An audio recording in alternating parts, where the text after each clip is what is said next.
ఇలాంటి మరెన్నో వీడియోలు చూడడానికి like, share, subscribe and comment. ఈరోజు ఈ వీడియోలో 2025 సంవత్సరంలో సెప్టెంబర్ 7వ తేదీన ఏర్పడబోయే చంద్రగ్రహణం సందర్భంగా తిరుమల ప్రత్యేక కార్యక్రమాలు ఏమిటి, చంద్రగ్రహణ శాస్త్రీయ వివరణ గురించి, ధర్మశాస్త్రాలు చంద్రగ్రహణం గురించి ఏం చెప్తున్నాయి, గ్రహణ సమయంలో భక్తులు చేయవలసినదేమిటి అనే విషయాల గురించి తెలుసుకుందాము. చంద్రగ్రహణం కారణంగా సెప్టెంబర్ 7వ తేదీ సాయంత్రం 3:30 నుండి మరుసటి రోజు తెల్లవారుజాము అనగా 8వ తేదీ తారీఖు 3 గంటల వరకు తిరుమల శ్రీ వెంకటేశ్వర స్వామి వారి ఆలయాన్ని సుమారు 12 గంటల పాటు మూసివేయనున్నారు. సెప్టెంబర్ 7వ తేదీ ఆదివారం రాత్రి 9:50 చంద్రగ్రహణం ప్రారంభమై సెప్టెంబర్ 8వ తేదీ సోమవారం తెల్లవారుజామున 1:31 చంద్రగ్రహణము పూర్తవుతుంది. సాధారణంగా గ్రహణ సమయానికి 6 గంటల ముందుగా ఆలయ తలుపులు మూసివేయడం ఆనవాయితీ. సెప్టెంబర్ 8న ఉదయం 3 గంటలకు సుప్రభాతంతో ఆలయ తలుపులు తెరిచి శుద్ధి, పుణ్య హవచనము నిర్వహిస్తారు. అనంతరము తోమాల సేవ కొలువు, పంచాంగ శ్రవణము, అర్చన సేవలను ఏకాంతంగా నిర్వహించనున్నారు.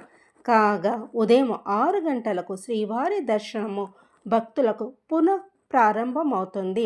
చంద్రగ్రహణం కారణంగా సెప్టెంబర్ 7వ తేదీ ఆదివారము ఉజ్వల్ సేవ, అర్జిత బ్రహ్మోత్సవము, సహస్ర దీపాలంకర సేవలను టీటీడీ రద్దు చేసింది. చంద్రగ్రహణం కారణంగా సెప్టెంబర్ 7న ఆదివారం సాయంత్రము 3 గంటల నుండి తిరుమలలో అన్నప్రసాదన వితరణ ఉండదు. తిరిగి సెప్టెంబర్ 8వ తేదీ ఉదయం 8:30 అన్నప్రసాదాల పంపిణీ పునఃప్రారంభమవుతుంది. ఈ సందర్భంగా మాతృశ్రీ తరికొండ వెంగమాంబ అన్నప్రసాద భవనము, ఎస్వి ఉద్యోగుల క్యాంటీను, శ్రీ పద్మావతి విశ్రాంతి భవనము, వైకుంఠం క్యూ కాంప్లెక్స్ 2, పిఎస్సి 2లలో అన్నప్రసాదాల వితరణ ఉండదు. భక్తుల సౌకర్యార్థము ముందస్తుగా టీటీడీ అన్నప్రసాదం విభాగం ఆధ్వర్యంలో 30,000 పులిహోర ప్యాకెట్లను సెప్టెంబర్ 7 సాయంత్రం 4:30 పంపిణీ చేయనున్నారు.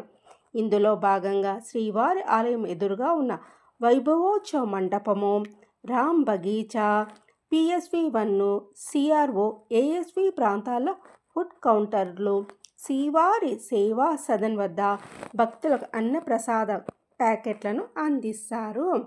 సెప్టెంబరు 7వ తేదీన చంద్రగ్రహణం కారణంగా సాయంత్రం 3:30 నుండి 8వ తేదీ ఉదయం 3 గంటల వరకు శ్రీవారి ఆలయాన్ని మూసివేయనున్నారు. ఈ కారణంగా సెప్టెంబర్ 8వ తేదీన దర్శనం కొరకు 7వ తేదీ విఐపి సిఫార్సు లేఖలు స్వీకరించబడవు.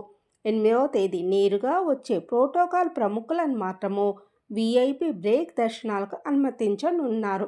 అదేవిధంగా 7వ తేదీన శ్రీవాణి ఆఫ్లైన్ దర్శనాల సమయాన్ని మధ్యాహ్నం 1 గంటకు మార్పు చేయడం జరిగింది. కాగా సెప్టెంబర్ 16వ తేదీన శ్రీవారి ఆలయంలో నిర్వహించనున్న కోయిల్ ఆల్వార్ తిరుమంజనం కారణంగా సెప్టెంబర్ 15వ తేదీ విఐపి సిఫార్సు లేఖలు స్వీకరించబడవు. శాస్త్రీయ వివరణ గురించి తెలుసుకుందాము. భూమి, చంద్రుడు, సూర్యుడు ఒకే వరుసలో ఉన్నప్పుడు భూమి ఛాయ చంద్రునిపై పడుతుంది. చంద్రుడు ఛాయలోకి వెళ్ళినప్పుడు కాంతి తగ్గిపోతుంది, ఆకృతిలో, రంగులో మార్పు వస్తుంది. ఈ సహజ ఖగోళ సంఘటన. ధర్మశాస్త్రాలు ఏం చెప్తున్నాయో తెలుసుకుందాం.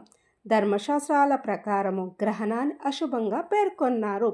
మనుస్మృతి, యజ్ఞవల్క స్మృతి, గౌతమ ధర్మ సూత్రాలు, హరిత స్మృతి, పరాశర స్మృతి ప్రకారము చంద్రగ్రహణానికి 9 గంటల ముందు, సూర్యగ్రహణానికి 12 గంటల ముందు సూతకాలంను పాటించాలి. ఈ సమయంలో శుభకార్యాలు చెయ్యరు, దేవాలయాలను మూసివేస్తారు, భోజనము చెయ్యరాదు, నైవేద్యము సమర్పించరాదు. గ్రహణ సమయాల్లో దేవాలయాన్ని ఎందుకు మూసివేస్తారో తెలుసుకుందాం. గ్రహణ సమయంలో నెగటివ్ వైబ్రేషన్ అధికమవుతాయని నమ్మకం. విగ్రహాల పవిత్రత కాపాడడానికి ఆలయ ద్వారాలు మూసివేస్తారు. అనంతరము గోమయము, గంగాజలము, తులసితో శుద్ధి సంప్రోక్షణ జరిపి తిరిగి నిత్యార్చనలు మొదలు పెడతారు. గ్రహణం సందర్భంగా భక్తులు చేయవలసింది ఏందో తెలుసుకుందాము. ఓం నమః శివాయ, ఓం నమో నారాయణ, గాయత్రి మంత్రము, హనుమాన్ చాలీసా మంత్రాలను చదవాలి.